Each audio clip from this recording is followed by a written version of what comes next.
Hey YouTubers, it's Al from They Buy 'em for the Gum. I know we're all stuck in the house these days, and I was kind of sitting here looking at some of the things in my cabinet, and decided I was just going to do a little bit of research and picked a set out that was a little small enough that I could actually do some research on. So this is the 1951 Topps Redback set. It was Topps' first set. It wasn't very successful. The 1952 set is probably their, number one set.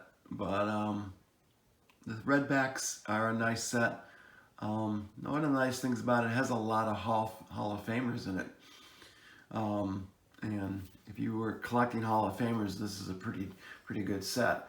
Warren Spahn, Bob Fella, Yogi Berra. It's pretty loaded with them, so I'm going to show you some of them as we pass through them.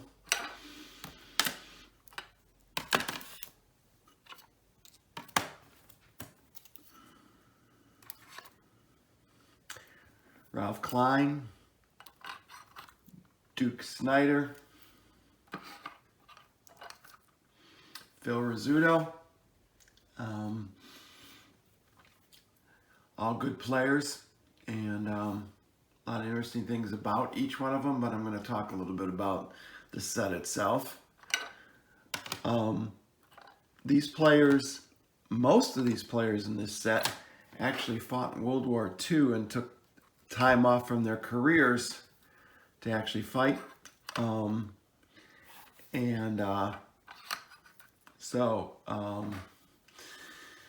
Bauer, Earl Wynn, Monty Irvin, probably considered his rookie card. All these served in the service. So I started to look up each one of them, found some interesting stories. It sure is a set that's packed. Plus some little things about the set. There are actually 3 players from the Negro Leagues that made it into the major leagues.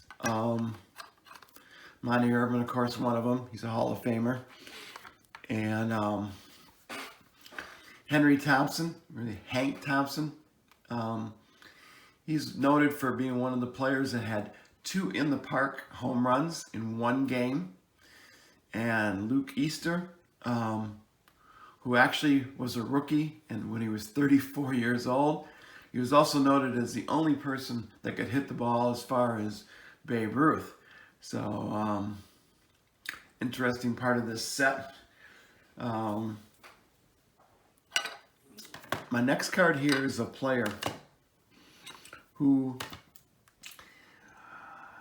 Maurice McDermott, he was actually signed as a 15-year-old. Red Sox signed him. They signed him as a 15-year-old, and they paid his father $5,000 in 2 beer trucks, which was a kind of a story about not very legal to do that at the time.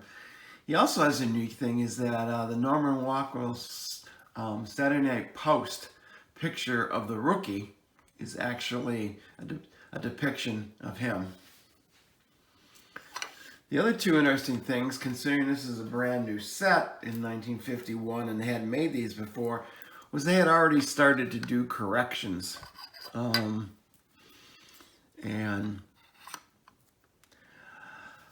Gus Zerno has 2 cards.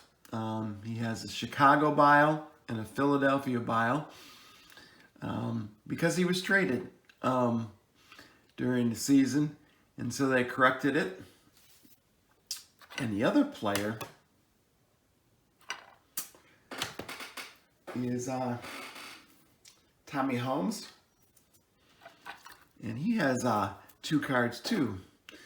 And one of the bios is Hartford because he was actually coaching in Hartford as a manager player. And then during the season, he was brought back to Boston when Boston really wasn't having a great season. So 51 set, although it wasn't really a major hit for Topps, and there is a blue back one, not just the red back one, which is a little bit more rare, but I have the 51 red back set. Pretty interesting set, and going through the individual players just gave me something to do while I was sitting at home. So thanks for watching, and keep collecting.